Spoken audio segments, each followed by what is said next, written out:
আমরা বলতেছি আমরা এই সরকারকে একটা সার্থক সরকার হিসেবে দেখতে চাই। এই সরকার যাতে কোনো ব্যর্থ না হয় সেই ব্যাপারে আমরা সবাই সজাগ থাকব।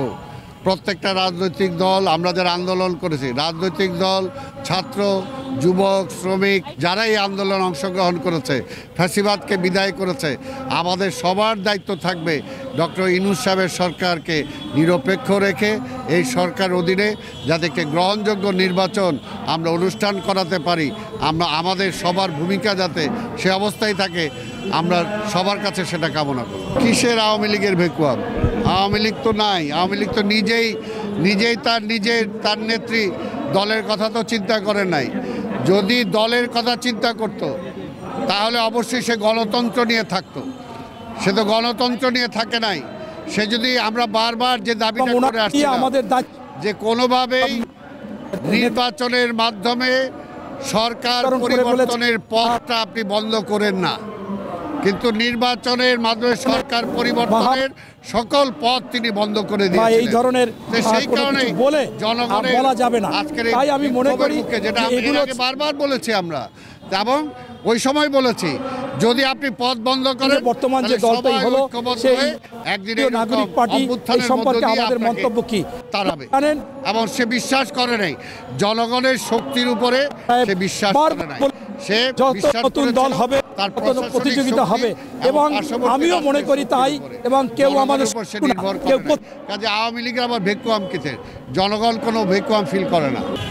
আমাদের কথা পরিষ্কার, আমাদের নেতা তারেক রহমান একদম প্রথমে 5ই আগস্টের পরেই বলেছে, উনি ওই সময় মনে করতেছিলেন যে নতুন রাজনৈতিক দল আসবে, অনেকে বলতেছে, তা আমরা সেই সময় আমাদের নেতা স্বাগত জানিয়েছে এবং এখনও আমরা স্বাগত জানাই।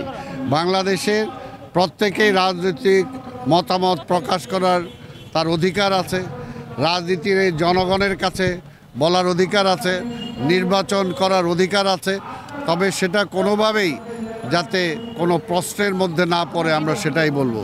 আজকে নতুন দল আসতেছে, তাদেরকে আমরা স্বাগত জানাই।